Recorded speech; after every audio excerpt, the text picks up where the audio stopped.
मेरा नाम जितेंद्र है। प्यार से मुझे लोग जीतू कहकर बुलाते हैं। पहले ही कई दिनों से परेशान था।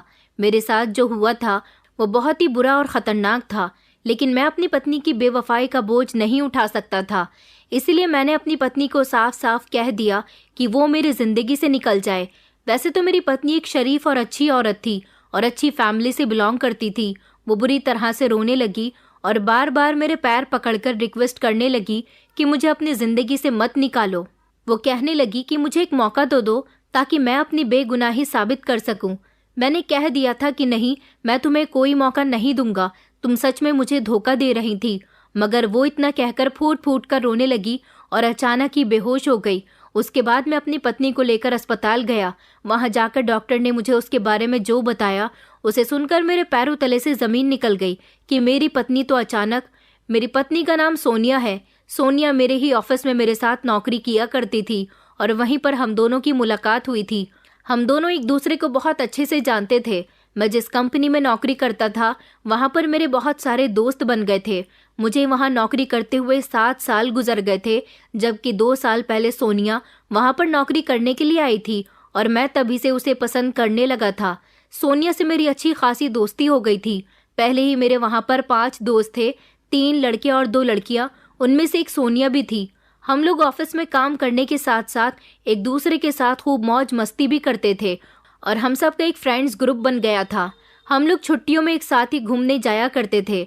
मेरे ग्रुप के तीनों लड़के, जिनमें से एक का नाम राहुल था, दूसरे का नाम प्रताप और तीसरे का नाम राज था। राज और राहुल को मैंने देखा था। वो सोनिया की खूबसूरती की बहुत तारीफ किया करते थे और हमेशा मुझसे उसकी बातें करते रहते थे। मैं समझ गया था कि वो लोग उसे पसंद करते हैं, लेकिन सोनिया को तो मैं पसंद करता था और मन ही मन उसे चाहने लगा था। रीमा और सोनिया हम चारों ही दोस्त थे और वो सिर्फ दोस्ती के नाते ही हमसे बात किया करती थी। उन दोनों का नेचर हमारे साथ बहुत अच्छा था। वक्त गुजरता गया। जब मेरे घर पर मेरी शादी की बात होनी शुरू हो गई तो मुझसे मेरी पसंद के बारे में पूछा गया। मेरी पहली पसंद सोनिया थी, इसलिए मैंने बेझिझक अपने घर वालों को सोनिया के बारे में बता दिया। इसलिए मेरे घर वाले सोनिया के घर मेरा रिश्ता लेकर चले गए थे। उधर सोनिया के घर वालों ने भी मेरे और उसके रिश्ते से इनकार नहीं किया था, बल्कि खुशी खुशी हम दोनों का रिश्ता तय कर दिया था। मैं बहुत खुश था। सोनिया बहुत सुंदर थी। उसकी सुंदरता से कई सारे लोग इम्प्रेस होते थे। जल्द ही मेरी और सोनिया की शादी की तैयारियां हो रही थी। मैं बहुत खुश था और फिर हमारी शादी भी हो गई। वो दिन मेरी जिंदगी का सबसे स्पेशल दिन था, लेकिन शादी वाले दिन मेरे साथ एक ऐसी हरकत हुई जो बहुत ही अजीब थी। मुझे किसी ने अननोन नंबर से मैसेज भेजा था जिसमें सोनिया के कैरेक्टर पर उंगलियां उठाई गई थी और लिखा गया था कि उससे शादी मत करना वरना तुम्हारी जिंदगी बर्बाद हो जाएगी। मुझे पता था कि ये किसी की साजिश भी हो सकती है। मैंने उस मैसेज को इग्नोर कर दिया। हालांकि मैंने उसे डिलीट नहीं किया था और उस मैसेज का जिक्र भी मैंने कभी किसी से नहीं किया। आज हमारी शादी को 15 दिन गुजर गए थे। शादी के शुरुआती दिन एक सपने की तरह गुजर गए। सोनिया बहुत अच्छी और समझदार और हर तरीके से समझदारी से काम लेने वाली लड़की थी, जिसने मेरे घर को और मेरे परिवार को बहुत इज्जत दी थी। वो सब लोगों का बहुत ख्याल रखती थी। वो घर के कामों में भी सबसे आगे होती थी। मेरे माता पिता की इज्जत करती थी और मेरे हर कहने को मानती थी। वो हमेशा हर काम टाइम पर किया करती थी। मैं उसको काफ़ी समय से जानता था, लेकिन हमारा रिश्ता लगने से 1 साल पहले उसने नौकरी छोड़ दी थी। वो जॉब सिर्फ अपने शौक के लिए किया करती थी और इस 1 साल में मैं उससे फ़ोन कर करके उसके हालचाल पूछता रहता था। हालांकि मुझे उसका नौकरी छोड़कर जाना बिल्कुल भी अच्छा नहीं लगा था, क्योंकि ऑफिस में मैं उसको देख लिया करता था। जब उसने नौकरी छोड़ी तभी से मेरा दिल बेचैन रहने लगा था। वो अच्छे खासे खाते पीते घर की बेटी थी, लेकिन वो पढ़ लिख कर नौकरी करना चाहती थी और उसने कई साल तक अपना ये शौक पूरा कर लिया था। फिर पता नहीं क्या हुआ कि अचानक उसने नौकरी छोड़ दी। हम सारे ही दोस्त एक एक करके बिछड़ गए। रीमा की भी शादी हो गई। राज और प्रताप भी दूसरी कंपनी में नौकरी करने लगे थे, जबकि राहुल और मैं एक साथ ही अब तक नौकरी करते आ रहे थे। मैं बहुत खुश था। जब मेरी शादी हुई तो हमारे सारे दोस्त मेरी शादी पर आए थे। रीमा भी अपने पति के साथ आई थी और फिर मुझे मेरी पसंद मिल गई थी। मैं जब रात को ऑफिस से घर आता था तो मेरी पत्नी अच्छे से तैयार होकर मेरा वेलकम करने के लिए घर में मौजूद होती थी। सोनिया से शादी करने के बाद मेरी जिंदगी बहुत सुकून से गुजर रही थी और मुझे लगता था कि मैं दुनिया का सबसे खुशनसीब इंसान हूँ। लेकिन वो मैसेज जो शादी वाले दिन किसी ने मुझे अनजान नंबर से किया था, वो अभी भी मेरे मैसेज बॉक्स में सेव था। मैंने एक दो बार उसे दोबारा से पढ़ने की कोशिश की, क्योंकि मुझे पता था कि ये सिर्फ एक साजिश है, एक झूठ है। किसी ने मेरी खुशी को बर्बाद करने की कोशिश की थी, लेकिन कहीं ना कहीं मेरे दिल में एक अनजाना सा डर बैठा हुआ था। एक रात सोनिया मेरे साथ बैठी हुई थी और हम बातें कर रहे थे। वो बहुत खुश लग रही थी और मैंने महसूस किया कि वो खुलकर मुस्कुरा रही है, जैसे वो सच में मेरे साथ अपने नए रिश्ते में खुश हो। मैंने भी अपना सारा ध्यान और मोहब्बत अपनी पत्नी पर लगा दिया था, क्योंकि मैं जानता था कि अगर मैं अपनी पत्नी से बेजार हो जाऊंगा तो मेरा ऐसा बिहेवियर मेरी शादीशुदा जिंदगी पर बुरा असर डालेगा। कुछ दिनों बाद मेरे मामा जी के घर शादी थी।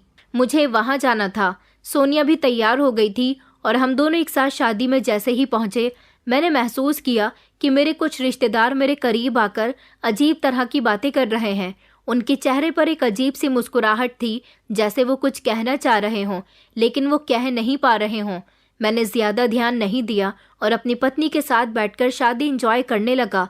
लेकिन जब मैं कुछ देर के लिए बाहर निकला तो मेरे कजिन ने आकर धीरे से कहा कि मैं तुमसे कुछ जरूरी बात करना चाहता हूँ। मैंने हैरानी से उसकी तरफ देखा और उसे साथ लेकर थोड़ा अलग हो गया था। वो कहने लगा कि मुझे तुमसे जरूरी बात करनी है, लेकिन मैं नहीं चाहता कि तुम नाराज हो जाओ। मैंने उससे कहा कि तुम जो भी कहना चाहते हो खुलकर कहो, क्योंकि मैं हर बात सुनने के लिए तैयार हूँ। उसने कहा कि कुछ दिनों से तुम्हारे मोहल्ले में कुछ अजीब सी बातें हो रही हैं और मैं चाहता हूँ कि तुम इस बात पर गौर करो। मैंने कहा कि आखिर क्या बात है, तो उसने मेरी तरफ अजीब नजरों से देखते हुए कहा, देखो मुझे ज्यादा तो नहीं पता, लेकिन मैं सिर्फ इतना जानता हूँ कि मैं कई बार तुम्हारे घर के आसपास आया हूँ, तो मैंने वहाँ लोगों को तुम्हारी पत्नी के बारे में बातें करते हुए सुना है। मैंने अपने कजिन से और सफाई मांगी तो उसने बताया कि तुमसे शादी से पहले भी उसका किसी के साथ अफेयर रहा है। कुछ इस तरह की बातें लोग कर रहे हैं और अब भी कुछ लोग तुम्हारी पत्नी के बीते हुए कल के बारे में अच्छी तरह से जानते हैं और उसी की बातें कर रहे हैं। मैंने उसकी बात सुनी, लेकिन मेरे माथे पर एक शिकन भी नहीं आई थी। मैं जानता था कि लोग मेरे और सोनिया के रिश्ते से जलते हैं, खास तौर पर जब किसी को अच्छी और संस्कारी लड़की मिल जाए। मैंने उसे सख्ती से कहा कि मैं इस तरह की बातों पर विश्वास नहीं करता और ना ही मेरी पत्नी के खिलाफ मैं किसी के मुंह से कोई बकवास सुनना चाहता हूँ। वो थोड़ा शर्मिंदा हो गया था और कहने लगा कि मैं तो तुम्हें सिर्फ सावधान कर रहा था ताकि बाद में तुम्हें कोई प्रॉब्लम ना हो। शादी में से खाना खाकर मैं और मेरी पत्नी घर वापस आ रहे थे, जबकि मेरे परिवार वाले अभी भी वहीं पर रुके हुए थे। वहां से वापसी पर मैं सोनिया की चेहरे की तरफ देख रहा था। सोनिया बहुत मासूम लग रही थी। मैंने सोचा कि क्या सच में कोई लड़की इतनी अच्छी भी हो सकती है? क्या ये पॉसिबल है? वो बिल्कुल साफ कैरेक्टर की थी। मैंने इस बात को इग्नोर किया और अपने आप को तसल्ली दी कि ये सब सिर्फ वहम है और कुछ भी नहीं। जैसे तैसे दिन गुजरते गए, मैंने महसूस किया कि कुछ अजीब हो रहा है।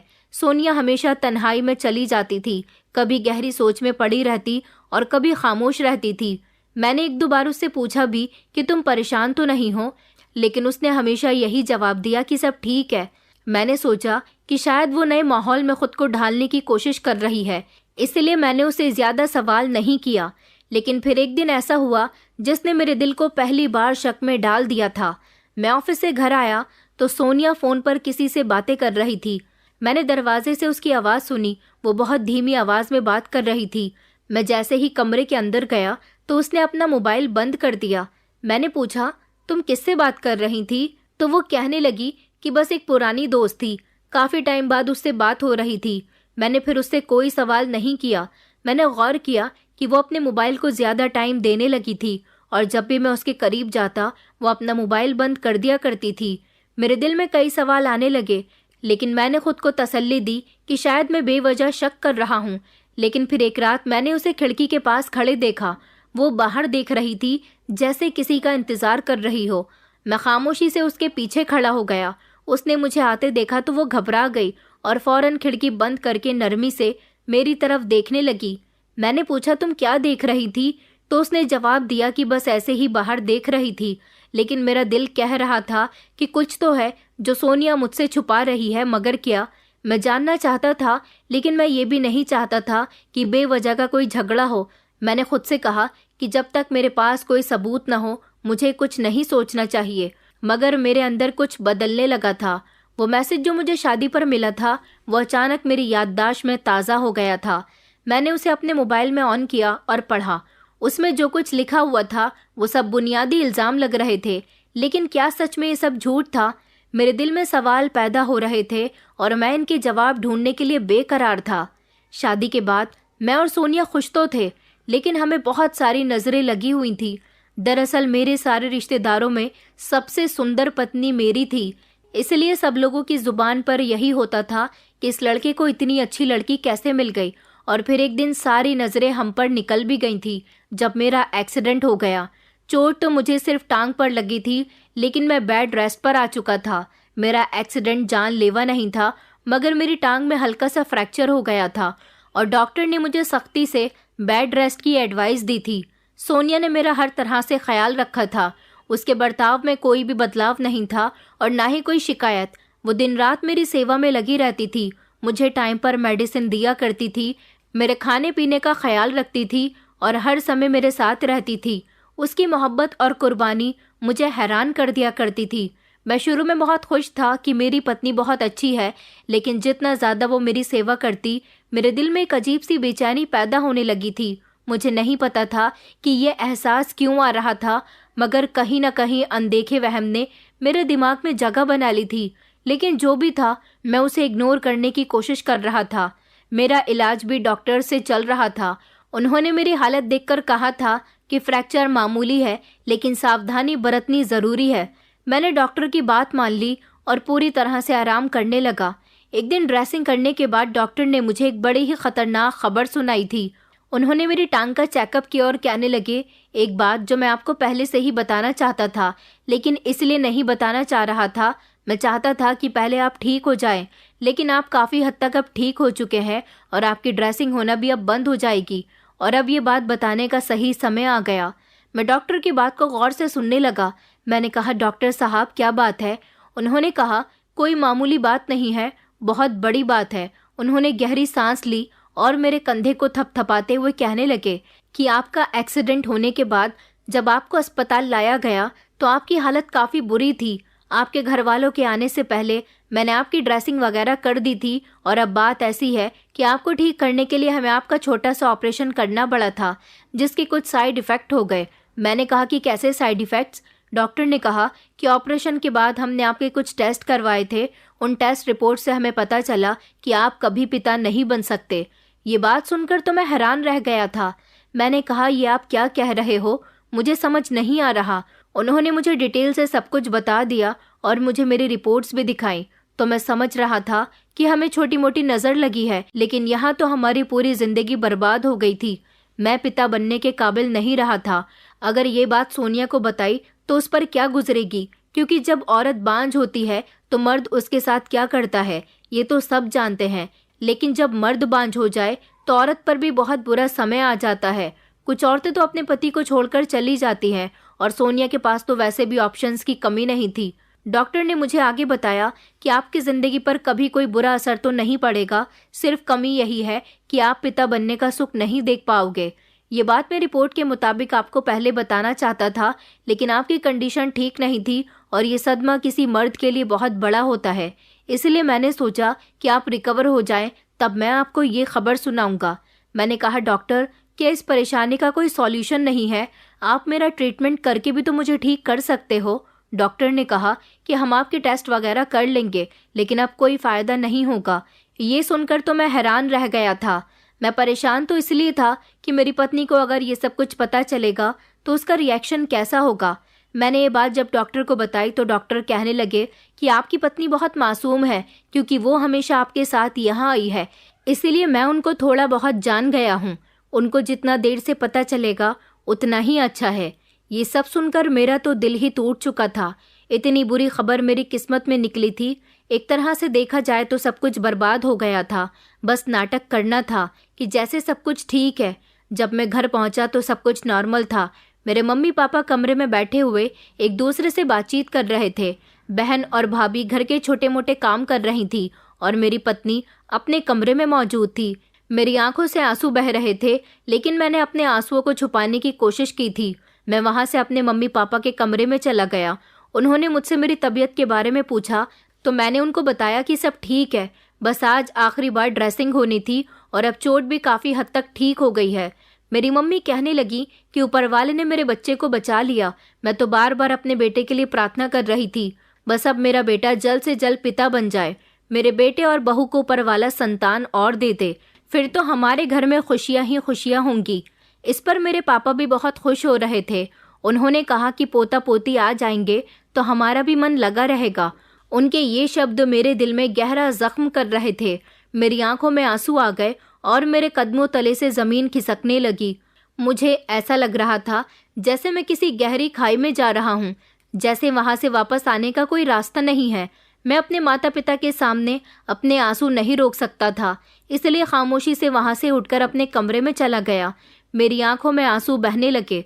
मैं बिस्तर पर बैठ गया था। मेरा शरीर कांप रहा था। मैं जानता था कि अब जो मेरी जिंदगी में आने वाला है वो एक आम इंसान के लिए सबसे बड़ी आजमाइश में से एक था। मैंने दीवार पर नजर डाली जहां मेरी और सोनिया की शादी की फोटो लगी हुई थी।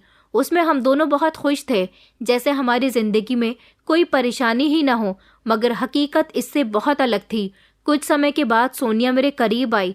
वो महसूस कर चुकी थी कि मेरे अंदर कुछ न कुछ जरूर चल रहा है। वो खामोशी से मेरे करीब आई।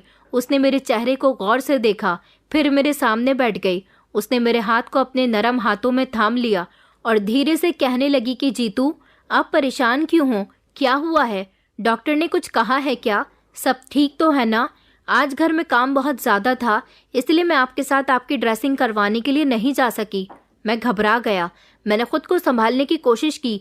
मैं नहीं चाहता था कि वो मेरी बेबसी को पढ़ ले। मैंने नज़र चुराई और अपने चेहरे पर मुस्कुराहट के साथ कहा कि नहीं, कुछ नहीं, कोई बात नहीं, तुम नहीं गई तो?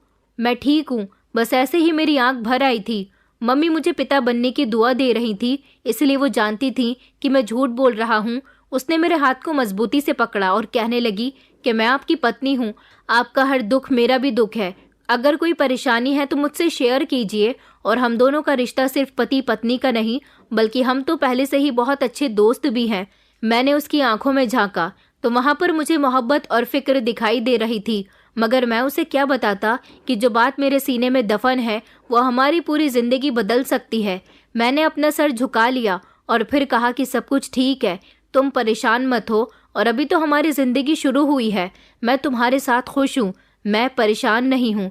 ये शब्द कहते हुए मेरा दिल अफसोस से भर गया था कि क्या ये सच में खुशहाल जिंदगी थी।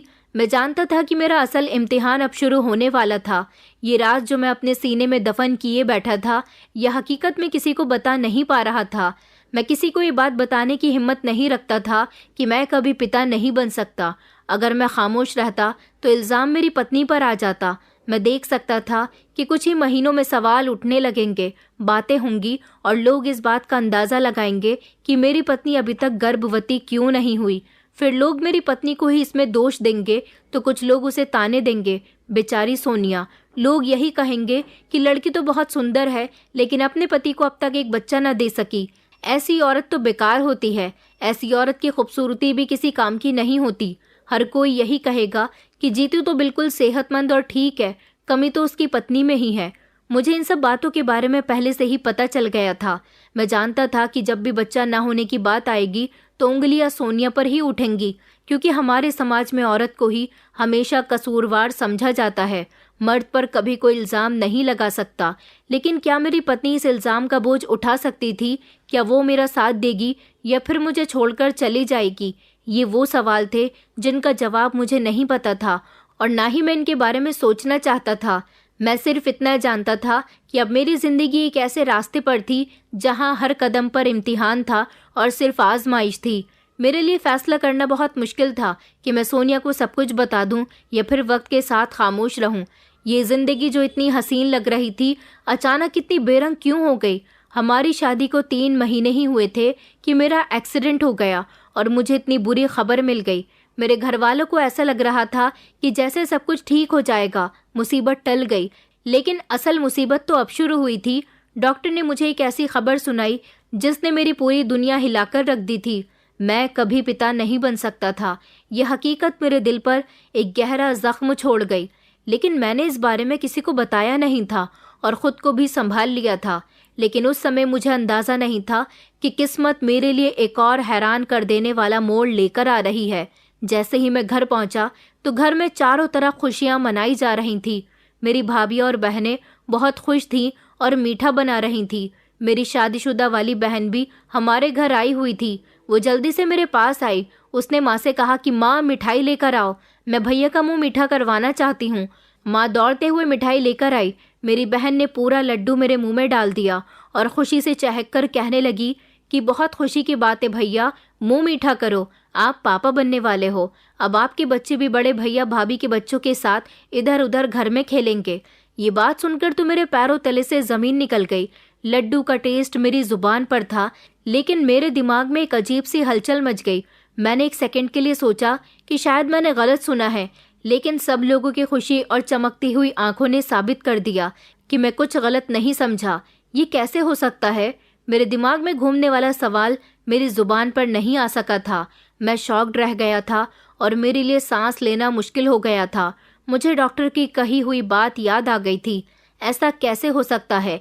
ये शब्द फौरन ही मेरे मुंह से निकल गए। सब लोग हैरानी से मेरी तरफ देखने लगे।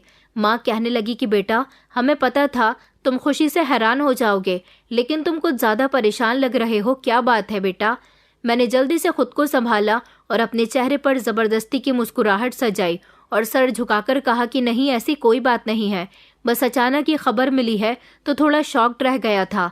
मेरी माँ ने खुशी से मेरे हाथ चूमकर कहा, अब तुम्हारे भी बच्चे होंगे, ऊपर वाले की ढेर सारी कृपा है।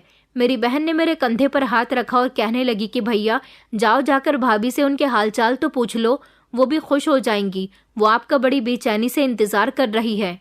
बड़ी मुश्किल से मेरे कदम कमरे की तरफ चल दिए। मेरे दिल में एक तूफान उठ चुका था और दिमाग में ढेर सारे सवाल आ रहे थे। जैसे ही मैंने दरवाज़ा खोला तो मेरी पत्नी सामने ही बैठी हुई थी। उसका चेहरा खुशी से चमक रहा था और आंखों में शर्म की चमक थी।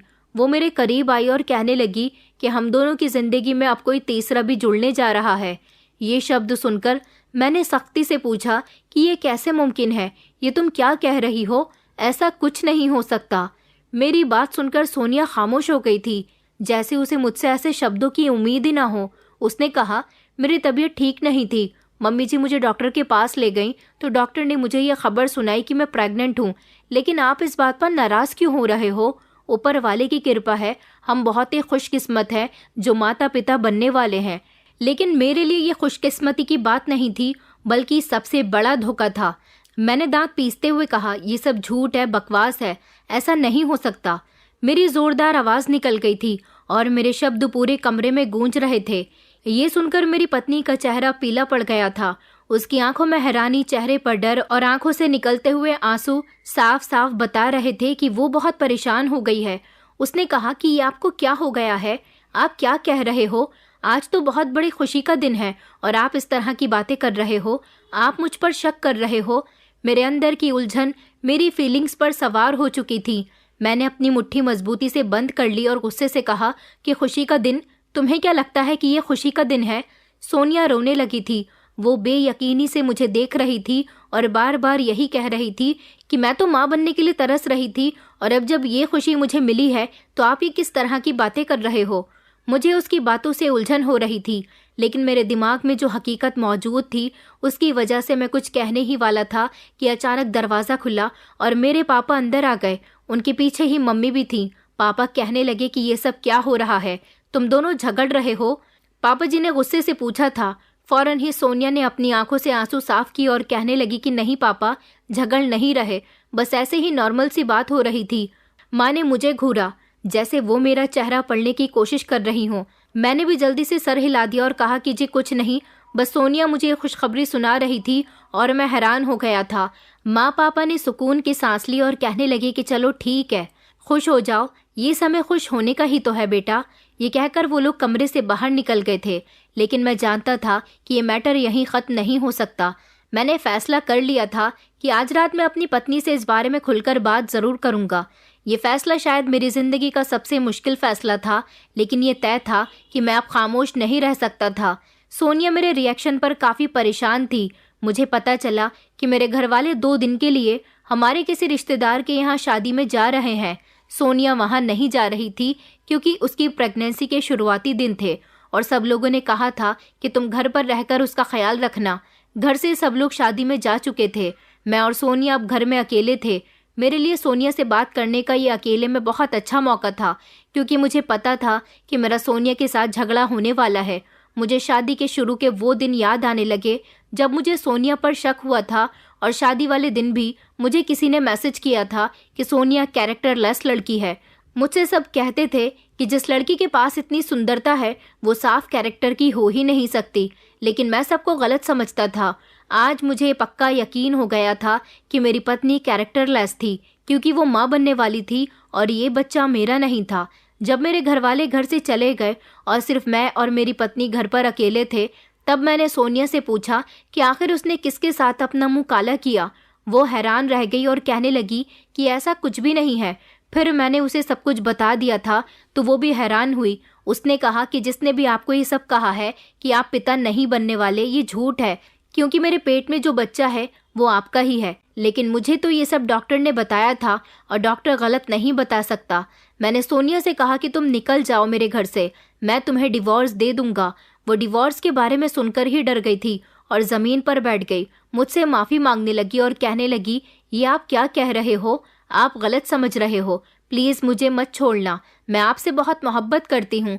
आज तो खुशी का दिन है, हम लोग माता पिता बनने वाले हैं और ये बच्चा आपका ही है। मैं ज़ोर से चिल्लाया और कहने लगा कि नहीं, ये बच्चा मेरा नहीं है। हमारा बहुत झगड़ा होने लगा। कभी मैं उसको इल्ज़ाम लगाता तो कभी उसको कैरेक्टरलेस कहता। वो बार बार सफाइयाँ दे रही थी और रो रही थी। काफ़ी देर तक यही सब कुछ चलता रहा। मैं अपनी पत्नी को कैरेक्टरलेस कहने के साथ साथ बहुत गलत शब्द भी इस्तेमाल कर रहा था जिनको सुनकर उसे बहुत तकलीफ हो रही थी। मैं गुस्से में ये सब कुछ कह रहा था। मैंने गुस्से की हालत में अपनी पत्नी के साथ बहुत बुरा सलूक किया जो किसी भी औरत के लिए दिल दहला देने वाला था। सोनिया खामोश थी और कुछ नहीं कह रही थी और मैं इन इल्ज़ामों को उसके सामने दोहरा रहा था जैसे ये कोई हकीकत है। मैंने कहा कि तुम्हारा कैरेक्टर साफ नहीं है, तुमने ये सब कुछ क्यों छुपाया और ये बच्चा मेरा नहीं हो सकता। ये शब्द मेरे मुंह से बार बार निकल रहे थे। सोनिया की आंखों में गहरी चुप्पी थी, जैसे वो गहरी तकलीफ में हो। शब्द जो मैं उस पर फेंक रहा था वो उसे सुनकर बर्दाश्त करके चुपचाप उसका जवाब दे रही थी। उसने कहा, तुम जो भी कह रहे हो मैं उसका जवाब नहीं दूंगी। मैं सिर्फ ये जानती हूँ कि मैंने कभी तुम्हारा साथ नहीं छोड़ा, हमेशा तुम्हारा साथ दिया। उसकी बातें मुझे तेज धार की तलवार की तरह लग रही थी। मैं उस समय अपनी हालत को समझ नहीं पा रहा था, लेकिन मैंने उसे उस समय धकेलना शुरू कर दिया जबकि उसकी हकीकत उसके चेहरे से साफ नजर आ रही थी। मेरे दिल में खुद को इतनी तकलीफ देने का कोई जवाब नहीं था। मैं जानता था कि मेरी पत्नी पर लगाए गए इल्ज़ाम बिल्कुल ठीक है, लेकिन मेरा दिल मुझे सही फैसला करने पर कंफ्यूज कर रहा था। उस समय मैंने सोनिया से कहा कि आखिर तुमने मेरे साथ ऐसा क्यों किया, क्यों मुझे धोखा दिया? वो और भी ज़्यादा खामोश हो गई। उसका चेहरा अफसोस में था, जैसे वो मेरे हर सवाल का जवाब जानती थी। उसने रोते हुए कहा, मैं सच कह रही हूँ जीतू, ये बच्चा तुम्हारा ही है। उसकी आवाज़ में बहुत प्यार था। फिर वो कुछ और कहने ही वाली थी, लेकिन मैंने उसे कुछ और न कहने के लिए खामोश करवा दिया क्योंकि मेरा गुस्सा और शक उस समय की हकीकत बन चुका था। मैंने फैसला कर लिया था कि मैं उसे अपने घर से यहाँ तक कि अपनी ज़िंदगी से भी निकाल कर रहूँगा। वो इतनी बुरी तरह से रो रही थी कि उसकी तकलीफ बहुत बड़ी थी, मगर वो रोते रोते अचानक बेहोश हो गई। उसे इस तरह बेहोश देखकर मैं घबरा गया था क्योंकि उस समय घर में कोई भी मौजूद नहीं था और फिर वो माँ बनने वाली थी। मैं कुछ समझ नहीं पा रहा था। मेरे दिल में बहुत सारे सवाल थे, लेकिन उसकी हालत ने मुझे चौंका दिया था। मैं फौरन उसका हाथ पकड़कर और उसे उठाकर अस्पताल ले गया था। जब डॉक्टर ने उसका चेकअप किया तो बताया कि ये तो माँ बनने वाली है और उनकी हालत नॉर्मल से बहुत अलग है। डॉक्टर ने कहा कि हम इनका अल्ट्रासाउंड करवाना चाहते हैं। जैसे ही अल्ट्रासाउंड हुआ तो रिपोर्ट में ये बात सामने आई कि सोनिया सच में प्रेग्नेंट थी, लेकिन ये बात भी साफ हो गई कि ये प्रेगनेंसी सोनिया को हमारी शादी के पहले ही महीने में रह गई थी। ये बच्चा उस समय का था जब हम शादी की शुरुआती दिनों में थे। इसका मतलब ये बच्चा मेरा था, लेकिन फिर भी अपने दिल को तसल्ली दिलाने के लिए मैं अपनी पत्नी का करवाया गया अल्ट्रासाउंड लेकर उस डॉक्टर के पास गया जो मेरा ट्रीटमेंट कर रहा था।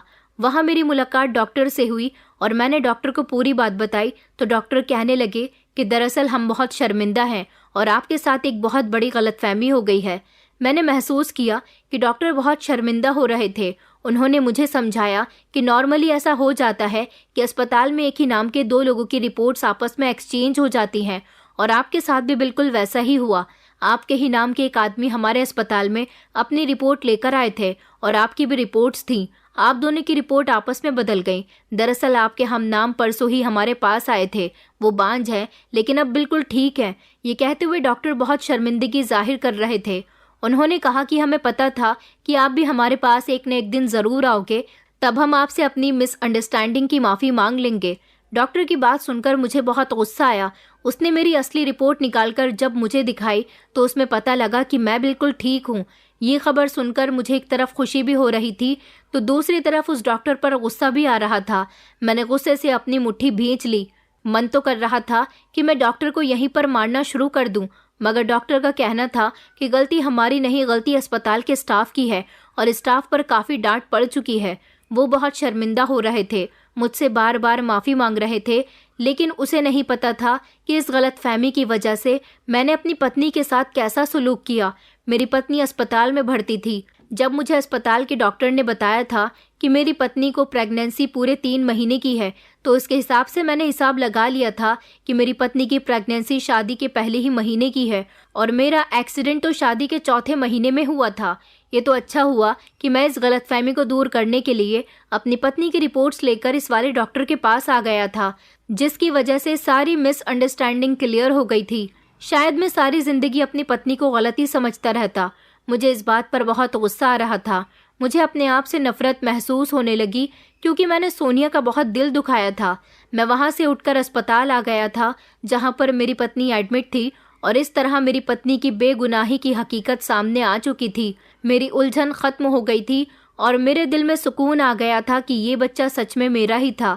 मैं अपनी पत्नी को वापस अस्पताल से घर ले आया था और जैसे ही हम घर के दरवाजे पर पहुंचे, मेरे दिल की एक अजीब सी हालत थी। जो कुछ भी मैंने सोनिया के साथ किया था उसकी मैंने उससे माफ़ी मांगी। मेरी आंखों में आंसू आ गए थे। मैंने अपनी पत्नी को जो तकलीफ दी थी, जो इल्ज़ाम दिए थे, वो इल्ज़ाम उस पर लगाए थे, वो सब मेरी नज़र में एक बोझ बन गए थे। मुझे अपनी गलतियों का एहसास हो रहा था। मैंने सोनिया से कहा कि मुझे माफ़ कर दो। मैंने तुम्हारे कैरेक्टर पर शक किया था। तुम्हारे बारे में वो सब कुछ कहा था जो एक इंसान को दूसरे इंसान के बारे में भी नहीं कहना चाहिए। मैं जानता था कि कैरेक्टर पर उंगली उठाना बहुत बड़ा पाप है और मैंने ये पाप किया है। सोनिया ने मुझे नज़र भरकर देखा और फिर नरम शब्दों में कहा कि मैं आपको पहले ही माफ़ कर चुकी हूँ क्योंकि मैं आपसे बहुत प्यार करती हूँ। उसकी ये बात मेरे दिल को छू गई थी। वो सच में बहुत अच्छी थी और मैंने उसके साथ जो भी किया था उसके लिए मैं बहुत पछता रहा था। मेरी पत्नी बहुत मजबूत और हिम्मत वाली औरत थी जो इतनी तकलीफ बर्दाश्त करने के बावजूद भी मुझे माफ़ कर चुकी है। मैंने अपनी गलती को एक्सेप्ट कर लिया था और अपनी पत्नी से कहा कि ये सब लोगों की बातों की वजह से हुआ है क्योंकि हम दोनों की जोड़ी बहुत अच्छी है और इस बात से लोग जलते हैं। लोग मुझसे तुम्हारे बारे में गलत गलत बातें किया करते थे। मैंने सोनिया को वो सब भी बता दिया था जो डॉक्टर ने मेरे साथ किया था। ये सब सुनकर सोनिया दंग रह गई थी। उसने कहा कि मैं तो जानती थी कि आपसे झूठ बोला गया है या फिर आपको कोई गलतफहमी है, क्योंकि मुझे अपनी प्रार्थनाओं पर पूरा यकीन था और खुद पर भी। मैंने सोनिया से कहा कि मैं तुमसे वादा करता हूँ, आज के बाद मैं सिर्फ अपनी और अपने मन की सुनूंगा। सोनिया ने मुस्कुराकर मेरी तरफ देखा।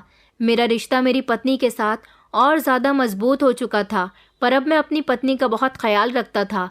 मैं बहुत खुश हुआ था कि मैं ठीक भी हूँ और मेरी पत्नी भी मेरे बच्चे की माँ बनने वाली है। ये खुशी मेरे लिए बहुत बड़ी थी, लेकिन गलतफहमी में आकर मैंने जो किया उसके लिए मैं आज भी शर्मिंदा होता हूँ। मैंने अपना रिश्ता सोनिया के साथ और भी मजबूत कर लिया था।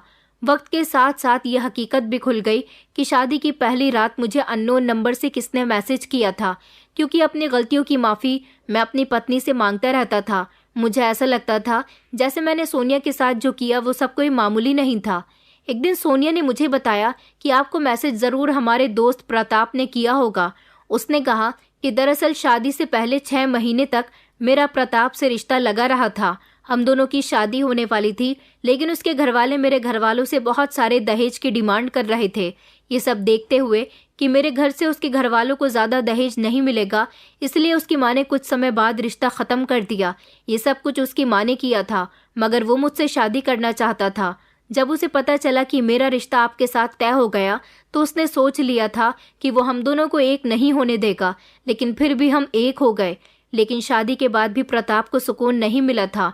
वो शादी के बाद मेरी पत्नी को फ़ोन करके तंग करने लगा था और बार बार अपनी मोहब्बत के दावे करता था, इसलिए वो खोई खोई सी रहती थी। मुझे जब ये सच्चाई पता चली तो मुझे प्रताप पर बहुत गुस्सा आया था और अफसोस भी हुआ कि एक दोस्त ही दोस्त के साथ ऐसा कैसे कर सकता है। लेकिन अब सारी सच्चाई खुलकर सामने आ गई थी, इसलिए मैंने अपनी पत्नी को खुले दिल से एक्सेप्ट किया था और अपनी सारी गलतियों की उससे माफ़ी मांग ली थी और उससे वादा किया था कि मैं सारी जिंदगी तुम्हारा साथ निभाऊंगा। कुछ समय के बाद सोनिया ने प्यारी सी बेटी को जन्म दिया था। मेरे परिवार वाले बच्चे के आ जाने से बहुत खुश हुए थे और सबसे ज्यादा खुश तो मैं था, जिसने पिता बनने की उम्मीदें उठा दी थी, लेकिन अब उसकी गोद में उसका ही बच्चा था। कुछ गलतफहमियां इंसान का घर बर्बाद कर देती हैं। अगर वो गलतफहमियां समय से पहले ही सुलझ जाएं तो कुछ जिंदगियां और घर तबाह होने से बच जाते हैं। दोस्तों, उम्मीद करती हूँ आपको हमारी कहानी पसंद आई होगी। कहानी पसंद आई हो तो वीडियो को लाइक करें, चैनल पर नए हैं तो चैनल को सब्सक्राइब करें और हाँ, नोटिफिकेशन बेल को ज़रूर दबाएं ताकि अगली अपडेट सबसे पहले आपको मिले।